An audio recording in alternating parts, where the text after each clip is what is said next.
ಗದಗ ಜಿಲ್ಲೆ ರೋಣ ತಾಲೂಕು ಮಲ್ಲಾಪುರ ಗ್ರಾಮದಲ್ಲಿ 26ನೇ ಕಾರ್ಗಿಲ್ ವಿಜಯೋತ್ಸವ ಹಾಗೂ ಮಾಜಿ ಸೈನಿಕರಿಗೆ ಸನ್ಮಾನ ಕಾರ್ಯಕ್ರಮವನ್ನು ನೆರವೇರಿಸಿದ್ರು.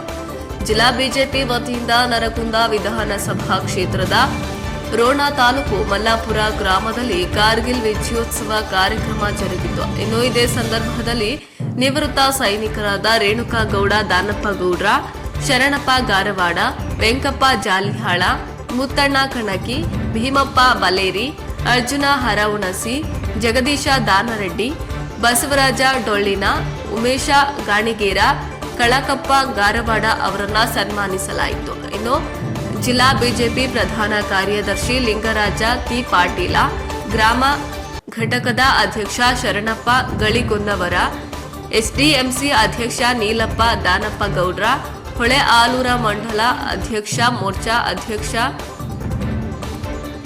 ಬಾಬು ಮಾಸ್ತಿ, ಪ್ರಾಥಮಿಕ ಕೃಷಿ ಪತ್ತಿನ ಸಹಕಾರಿ ಸಂಘದ ಅಧ್ಯಕ್ಷ ಅಂತಾನಗೌಡ ಉಗಲಾಟ, ಪ್ರಮುಖರಾದ ಶ್ರೀ ಶೈಲಪ್ಪ ನರಿಯವರ, ಹಣಮಂತ ಕರಿಯಣ್ಣವರ, ವೀರಪ್ಪ ಮಳಗೆ, ಮೃತ್ಯುಂಜಯ ಹೊಸಮನಿ, ಜಗದೀಶ ಗಾರವಾಡ, ಶರಣಪ್ಪ ಚಳ್ಳಗೇರಿ ಹಾಗೂ ಮಲ್ಲಾಪುರ ಗ್ರಾಮದ ಹಿರಿಯರು ಈ ಸಂದರ್ಭದಲ್ಲಿ ಉಪಸ್ಥಿತರಿದ್ದರು. ವರದಿ ರುದ್ರಪ್ಪ ಹೆಬ್ಬಳ್ಳಿ, ರೋಣ.